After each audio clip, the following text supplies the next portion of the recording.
पहाड़ों से उतरती हुई गौला नदी, किनारे पर एक प्राचीन शमशान घाट और उसी के पास है एक अद्भुत शिला, उत्तराखंड की कत्यूर वंश की राजमाता जिया की चित्रशिला। माता जिया, जिन्होंने झांसी की रानी से भी 500 वर्ष पहले युद्ध और शस्त्रों से पराक्रम का इतिहास रच दिया, जिनकी कहानी महलों से नहीं है, युद्धों की शौर्य गाथाओं से जुड़ी हुई है। एक राजमाता जिसे गढ़वाल और कुमाऊं में देवी बना के पूजा जाने लगा।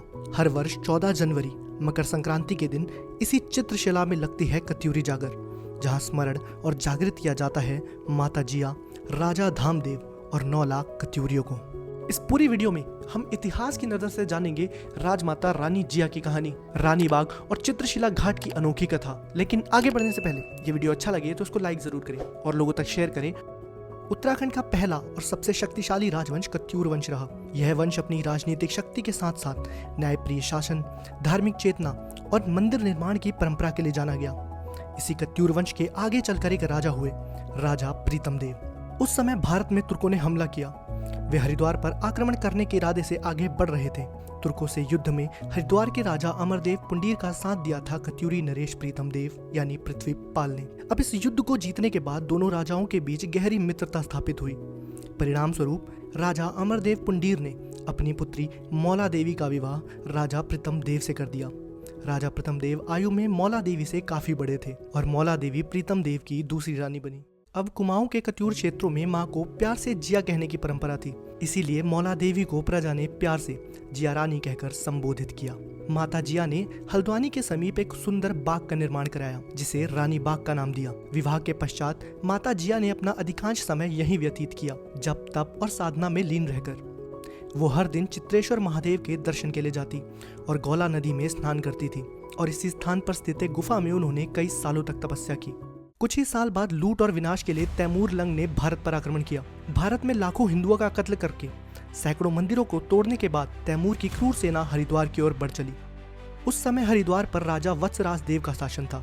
अब तैमूर के पहुंचते ही वहां भयानक नरसंहार हुआ। लोक कथाओं में ये तक कहा जाता है कि उस युद्ध ने गंगा के जल को भी लाल कर दिया था। राजा वत्सराज देव ने वीरता से तैमूर की सेना का सामना किया, पर विशाल शत्रुबल के आगे उन्हें पराजय ही झेलनी पड़ी। अब हरिद्वार को रौंदने के बाद तैमूर की लूट की भूख शांत नहीं हुई। उसने अपनी सेना की एक टुकड़ी को पर्वतीय क्षेत्रों की ओर भेजते हुए आदेश दिया और इसी आदेश के साथ विनाश की छाया पहाड़ों की ओर बढ़ने लगी। जब यह सूचना जिया रानी को मिली तो उनका खून खौल उठा। उन्होंने अपनी भोली भाली प्रजा, स्त्री, बच्चे और मातृभूमि को बचाने का प्रण लिया। उनके पास कोई स्थानीय सेना नहीं थी, फिर भी जिया रानी ने गाँव से युवकों, किसानों और महिलाओं को संगठित किया। जिन लोगों ने कभी हथियार तक नहीं उठाए थे, जिया माता ने उन्हें न सिर्फ युद्ध कौशल सिखाया बल्कि ये भी समझाया कि वे अपने घर, सम्मान और पहचान की रक्षा के लिए लड़ रहे हैं। और जिया रानी की गर्जना करते हुए ये टुकड़ी तैमूर की सेना से लड़ने के लिए चल देती है। जिस समय काल में ये माना जाता था कि स्त्रियों को पर्दे में रहना चाहिए, उस समय पहाड़ की महिलाएं जिया रानी संग रणभूमि में खड़ी थी। रानी बाग में तैमूर की सेना और जिया रानी की सेना के बीच भीषण युद्ध हुआ। जिया रानी के अद्भुत शौर्य के सामने तुर्क की सेना टिक न सकी और भाग खड़ी हुई। रानी की सेना ने दया दिखाते हुए उन्हें जीवित छोड़ दिया, परंतु तुर्कों ने इस दया को दुर्बलता समझा। अवसर पाते ही उन्होंने विश्वासघात करते हुए और बड़ी सेना के साथ फिर आक्रमण कर दिया। विशाल तुर्क सेना को आता हुआ देख जिया रानी ने अपने सतीत्व की रक्षा हेतु एक गुफा में शरण ली। जैसे ही कत्यूरी नरेश प्रीतम देव को इस हमले की सूचना मिली, वो स्वयं सेना लेकर आए और मुस्लिम हमलावर को मार भगाया। और रानी जिया को लेकर एक और दैवीय कथा है, जिसकी कहानी कुछ यूं है कि एक सुबह जिया रानी गौला नदी में स्नान करने आई थी। उसी समय एक तुर्क दीवान अपनी सेना के साथ वहां से गुजरा। नदी पार करते हुए उसके घोड़े के पैर रानी के केशों में उलझ गए और यह जानकर कि वो कुमाऊं की रानी है, उसने रानी को पकड़ने की कोशिश करी। लेकिन जिया रानी वह स्त्री थी जो अपमान स्वीकार करने से पहले मृत्यु को चुन सकती थी। इस कथा के कई रूप प्रचलित हैं। एक मान्यता के अनुसार जिया रानी वहीं अपने घाघरे में छिप गई और पत्थर की शिला बनकर अंतर्ध्यान हो गई। दूसरे मत में कहा जाता है कि उन्होंने शिला पर अपना घाघरा सुखाया, जिसने पत्थर का रूप ले लिया, जबकि माता जिया स्वयं पास की एक गुफा में चली गई और वहीं अंतर्ध्यान हो गई।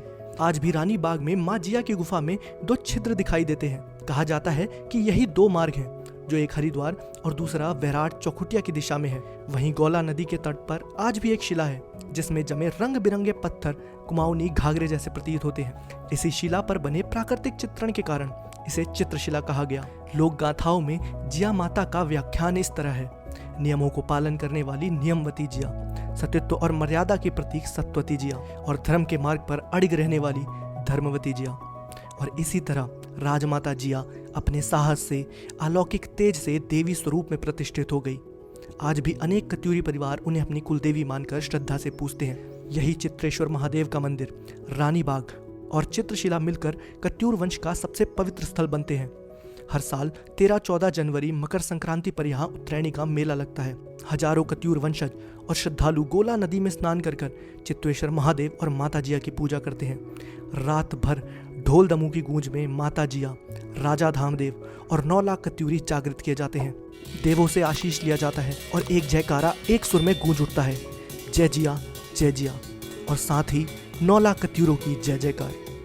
अब झांसी की रानी लक्ष्मीबाई को तो सब जानते हैं, जिन्होंने पुत्र को सीने पर बांध कर युद्ध किया और स्वयं राजमाता बनकर शासन संभाला। लेकिन उन्हीं से 300-400 वर्ष पहले यही पराक्रम जिया माता कर चुकी थी, जिनका ना उल्लेख भारत के इतिहास में मिलता है, ना ही उत्तराखंड के इतिहास में। उत्तराखंड के इतिहास की सबसे अजीब बात यही है कि इसे ढंग से कभी लिखा ही नहीं गया। कहीं माता अंतर्ध्यान हो जाती है, कहीं गुफा से हरिद्वार पहुंच जाती है और कहीं शिला रूप बन जाती है। अब कहानियां बिखरी हुई है, किताबें खामोश है और इतिहासकारों ने इसे सही से संजो कर रखने की कोशिश भी नहीं की है। अब जिस स्थान की अधिकारी जिया माता थी, वो स्थान उनको इतिहासकारों ने दिया हो या ना दिया हो, पर लोगों की आस्था ने उन्हें एक देवी के स्वरूप में स्थापित किया और जागर और जनश्रुतियों में वो हमेशा के लिए अमर हो गई। ये पूरी कहानी मैंने इतिहास की नजर से बताई है, लेकिन जागरों और लोक श्रुतियों की नजर से जिया माता की कहानी मैं अगली वीडियो में लेके आऊंगा और उसी वीडियो में हम जानेंगे जिया माता के पुत्र राजा धामदेव के बारे में। वही अलौकिक पुत्र धामदेव जिन्हें 3 नाम मिले और जो राजा बने 9,12,000 कत्यूरी सेना के, जिनके साथ चले गोलू देवता, बिच्छू देवता और डोनिया नरसिंह जैसे वीर, और जिनके शासनकाल को